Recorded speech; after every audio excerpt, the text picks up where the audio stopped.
చేతన్ ఒక ఎమ్మెల్సీ అయితే ఫైట్ చేయాల్సింది గవర్నమెంట్ స్కూల్స్ ఫెసిలిటీస్ కోసం, ఇన్ఫ్రాస్ట్రక్చర్, ఎడ్యుకేషన్ అండ్ జాబ్స్ పైన.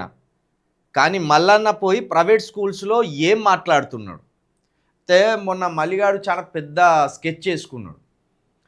కొందరు పేరెంట్స్ ఏదో వాళ్ళ ఆఫీస్కి పోయి ఏడ్చిండ్లని, వాళ్ళ ఏడుపు చూడలేక ప్రైవేట్ స్కూల్స్కి పోయి ఆ ఫీజుల జులుం మీద ఈయన కొట్లాడుతున్నాడు అన్నట్టు ఒక సెంటిమెంటల్ డ్రామా అల్లే ప్రయత్నం చేసిండు. సరే, ప్రైవేట్ స్కూల్స్ అనేటి 100కు 100% తల్లిదండ్రుల రక్తాన్ని పీల్చుకొని తాగుతున్నాయి. మరి ఈ తల్లిదండ్రులంతా కలిసి ఎవరి మీద కొట్లాడాలి? ప్రభుత్వాల మీద కొట్లాడాలి, లేదా ఆయా స్కూల్స్ యజమాన్యాల మీద కొట్లాడాలి.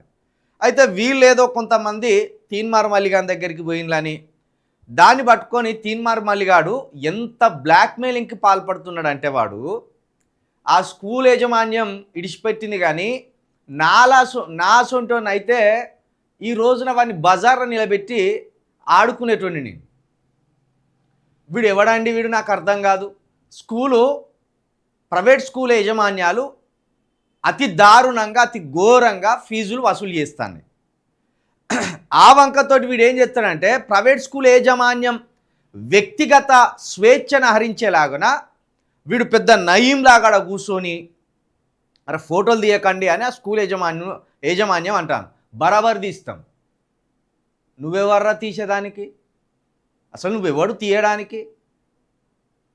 ఆయన ప్రైవేట్ ఛాంబర్లోకి పోయి ఆయన ప్రైవేట్ ఛాంబర్లో కూర్చొని మాట్లాడాలి. ఫీజులు ఎందుకు పెంచినామని మాట్లాడాలి. ఆ ప్రూఫ్స్ పట్టుకొని నీకు ధైర్యం ఉంటే హైకోర్టులో వేయాలి. లేకపోతే ఆ ఫీజుల మీద నువ్వు మొన్న శాసన మండలి సమావేశాలు జరిగినాయి, అందులో ప్రశ్నించాలి. నువ్వు రౌడీవా? నువ్వేం నేర్పదలుచుకున్నావు? నాలాగా రౌడీయిజం చేయండి, నాలాగా దౌర్జన్యాలకు పాల్పడండి అని చెప్పదలుచుకున్నావా? ఇంకా స్కూల్ కాడికి పోయి ఏమంటాను వీడు, నేను గేట్ దునకవలసి వస్తుంది అంటాను. నువ్వు గేట్ దునికి నీ పాయింట్ చింపుకో, మాకేంది? ఆ గేట్ దునికి ఎల్లెలకలవాడు, మాకేంది? నీ మూతిపాలు రాలిపోతే, లేకపోతే నీ పాయింటేజ్ నిగిపోతుంది, నీ ఇజ్జతే పోతుంది. 100కు 100% ప్రైవేట్ స్కూల్స్ యాజమాన్యాల ఫీజు జులుం తగ్గాలి. కానీ ఆ పేరుతోటి తీన్మార్ మల్లన్న అనేటోడు 100కు 100% ప్రైవేట్ స్కూల్స్ మీద బ్లాక్మెయిలింగ్కి పాల్పడుతున్నాడు. ఇది కాంగ్రెస్ ప్రభుత్వాన్ని చూసే ఆ బ్లాక్మెయిలింగ్కి పాల్పడుతున్నాడు. వ్యక్తిగతంగా స్కూల్ యాజమాన్యాల ఛాంబర్లోకి వెళ్ళి వాళ్ళ వ్యక్తిగత హక్కులకు భంగం కలిగేలా, వాళ్ళ హక్కులను హరించేలా వీడి ఇష్టానుసారంగా వాళ్ళను భయభ్రాంతులకు గురి చేస్తున్నాడు. నేనే కనుక ఆ ప్లేస్లో ఉంటే ఎగిరి తన్నితే ఆ గేట్ బయట పడుతూ, నీకేం అధికారం ఉన్నది? నువ్వు ఒక ప్రజాప్రతినిధిలాగానే బిహేవ్ చేస్తున్నావా? నీ ప్రవర్తన ఏంది అసలు? అంటే రానున్న రోజులలో నీతోటి తిరిగేటోళ్ళను ప్రతి ఒక్కరిని ఇట్లా బ్లాక్మెయిలింగ్ చేయండిరా అని చెప్పదలుచుకున్నావా? నువ్వు గ్రాడ్యుయేట్ ఎమ్మెల్సీవి, ఎంత పద్ధతిగా ఉండాలి నువ్వు.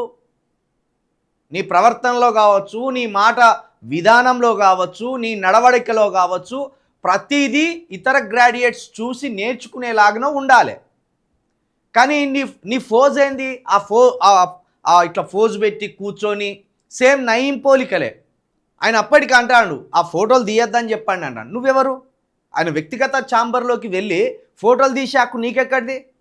అంటే నాకు పదవి ఉన్నది కాబట్టి, మా కాంగ్రెస్ ప్రభుత్వం ఉన్నది కాబట్టి నేను ఫోటోలు తీసిన, ఆయన వ్యక్తిగత స్వేచ్ఛను హరించిన, ఆయనను భయభ్రాంతులకు గురి చేసిన, నన్ను అసలు పీకటోడే లేడు అనుకుంటున్నావా? కొంచెం ఆయన ధైర్యం చేసి ఈ తీన్మార్ మల్లన్న అనేటోడు నన్ను భయభ్రాంతులకు గురి చేసిండు, నా వ్యక్తిగత స్వేచ్ఛను హరించిండు, మొత్తం తన గూండాలను వేసుకొని నా ఛాంబర్లోకి చొరబడ్డాడు అని ఒక కేసు పెడితే ఈరోజు ఎక్కడుందో ఆలోచించుకో. ఇక నిజంగా నీకు ప్రైవేట్ స్కూల్స్ దోచుకుంటున్న డబ్బు మీద, ప్రైవేట్ స్కూల్ యాజమాన్యాలు తల్లిదండ్రులను పీడిస్తున్న విధానం మీద నిజంగా నీకు చిత్తశుద్ధి ఉంటే ముందు నీ పిల్లలను తీసుకుపోయి గవర్నమెంట్ స్కూల్లో జాయిన్ చేసి, ఇగో నా పిల్లలను నేను గవర్నమెంట్ స్కూల్లో జాయిన్ చేసిన, మీరు అందరు గవర్నమెంట్ స్కూల్లో మీ పిల్లలను జాయిన్ చేయండి, ఈ ప్రైవేట్ స్కూల్స్ జులుం తగ్గుతుంది, వాళ్ళు బిచ్చగాన్లు అవుతారు, ప్రభుత్వాల మీద బాధ్యత పెరుగుతుందని నువ్వు ఒక ఆదర్శంగా నిలబడుంటివి. నీ పిల్లల్ని తీసుకుపోయి గదే కాన్వెంట్ స్కూల్ వేసుకుంటివి. అంతకుముందు ఏమన్నావు, కేసీఆర్ మనవాడు ప్రభుత్వ స్కూల్ అనేది చదవాలి, మంత్రుల పిల్లలు ప్రభుత్వ స్కూల్ అనేది చదవాలి, మా పిల్లలు ప్రభుత్వ స్కూల్ అనేది చదువుతారు అంటివి. ఇప్పుడు మీ కూతురుని ఎక్కడ వేసినావు, ఏ స్కూల్లో వేసినావు?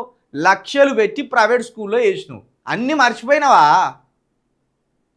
నీ చిట్ట ఇంకా చాలా ఉన్నది. కాబట్టి నువ్వు ఎవరినో బెదిరిస్తే ఎవడో భయపడతాడు అనుకుంటే ఎవడో ఒక్కడు తిరగబడతాడు నాలాగా, నీ పని అవుతుంది. ఈ బ్లాక్మెయిలింగ్ దందా మానుకో.